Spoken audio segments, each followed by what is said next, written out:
Haunted place. Haunted place বলছি কী কারণে, তোমরা ভিডিওটা পুরোটা স্কিপ না করে দেখতে থাকো, তাহলেই বুঝতে পারবে। আমাদের শক্তিগড় বসুল, যেটা আর কি Shaktigarh government sponsor primary teachers training institute unit 2 নামে পরিচিত, যেটা কিন্তু বসুলে অবস্থিত। তো একটা ডিএলএড কলেজ এটা। তো তারই হস্টেলটা তোমাদেরকে একটু ঘুরিয়ে দেখাই। দেখতেই পাচ্ছ যে কতটা পুরনো ছিল হোস্টেলটা। 2020 সালের আগে অবধি, মানে যখন লকডাউনটা পড়ে 2020 মার্চে, তার আগে অবধি কিন্তু হোস্টেলটা ইউজ হয়েছে। তারপর কিন্তু 2020 একদম প্রথম থেকে আজ 2025 সালের সেপ্টেম্বর মাস, তো এতগুলো বছর মানে 5.5 বছরের উপর হোস্টেলটা বন্ধ আছে।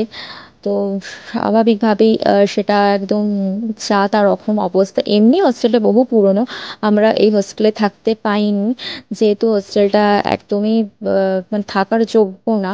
তো যখন ছিলাম তখন এগুলো কিন্তু একদমই খোলা ছিল না, সমস্ত দরজা বন্ধ ছিল। তাই 2025 সালে এসে আমি যখন দেখলাম যে রুমগুলো